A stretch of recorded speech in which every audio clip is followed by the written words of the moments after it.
Zee 24 तासनं उघडकीस आणलेलं पुणे जमीन गैरव्यवहार प्रकरणी विरोधकांनी अधिवेशनात तोंडावर बोट ठेवलं। विजय वडेट्टीवारांना सोडता एकही विरोधी नेत्यानं हा मुद्दा अधिवेशनात मांडला नाही। दरम्यान झी 24 तासनं या संदर्भात विरोधकांना विचारल्यानंतर विरोधी नेत्यांमध्ये टोलवाटोलवी पाहायला मिळाली। बघूयात नेमकं काय घडलंय।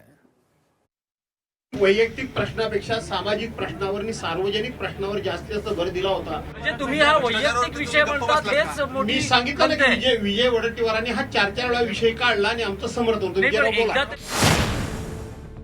म्हणजे भ्रष्टाचार त्यांनी करावं, लूट त्यांनी करावी महाराष्ट्राची, आणि ते प्रश्न का मांडले नाहीत म्हणून विरोधकांनी उत्तर द्यावं। आता मुख्यमंत्र्यांची प्रेस चालू होणार आहे, तुम्ही सगळे तिकडे जावा आणि हे सगळे प्रश्न तिकडे विचारा। झी 24 तासनं उघडकीस आणलेल्या पुणे जमीन प्रकरणावर विचारलेल्या प्रश्नानंतर विरोधकांची ही टोलवाटोलवी। पुणे जमीन गैरव्यवहार प्रकरणाचा पर्दाफाश करत झी 24 तासनं ही बातमी महाराष्ट्रासमोर आणली। झी 24 तासच्या बातमीनंतर राजकीय वर्तुळात एकच खळबळ उडाली। मात्र या बातमीनंतर विरोधकांनी अधिवेशनात सत्ताधाऱ्यांना घेरण्याची नामी संधी गमावली।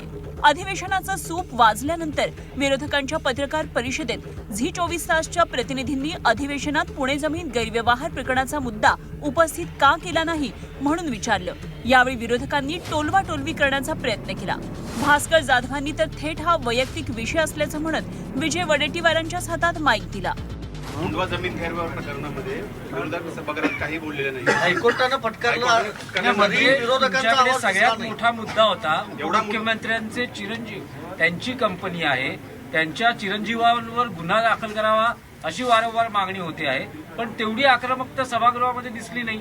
एवढा मोठा विषय वैयक्तिक प्रश्नापेक्षा सामाजिक प्रश्नावर आणि सार्वजनिक प्रश्नावर जास्त भर दिला होता।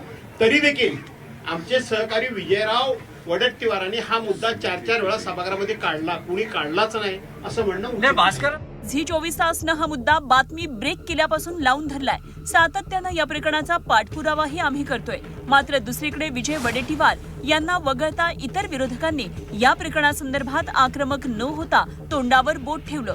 विरोधी पक्षातील एकाही नेत्यानं पुणे जमीन प्रकरणाचा मुद्दा उपस्थित केला नाही।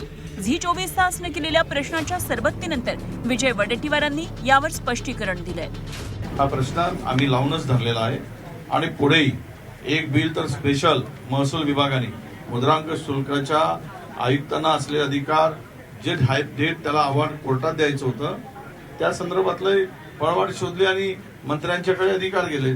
कालचा बिल आयजीजेआरचे त्या निर्णयाविरुद्ध, त्यांनी दिलेल्या निर्णयाविरुद्ध थेट कोर्टामध्ये जाऊन न्याय मिळवायचे पेक्षा।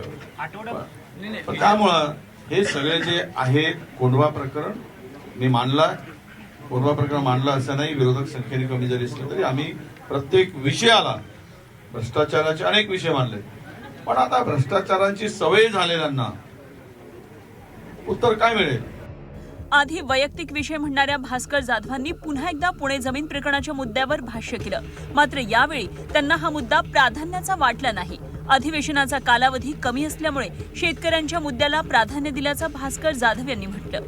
मागच्या अनेक वर्षातील मेनस्ट्रीम मीडियातील सर्वात मोठं गैरव्यवहार प्रकरण जाधवांना प्राधान्याचं वाटत नाही का असा सवाल उपस्थित केला जातोय।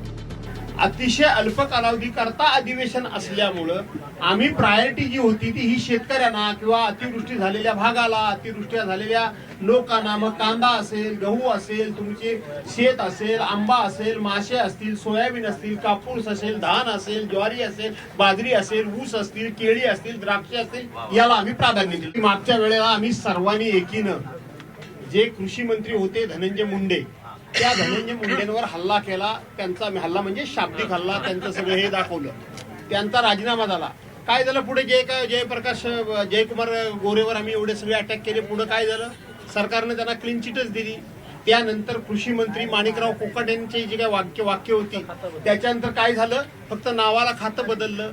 असं जर प्रत्येकाला पाठीशी घालण्याचं कामच जर सरकार करत असेल आणि प्रत्येकाला जर क्लीन चिट देत असेल तर विरोधकांनी करावं काय? नेमकं विरोधकांनी काय करावं?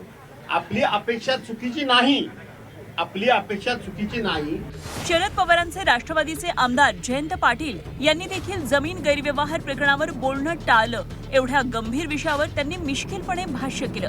आम्ही गरीब सापडलो म्हणून तुम्ही कसेही प्रश्न विचारताय, असं जयंत पाटील म्हणाले.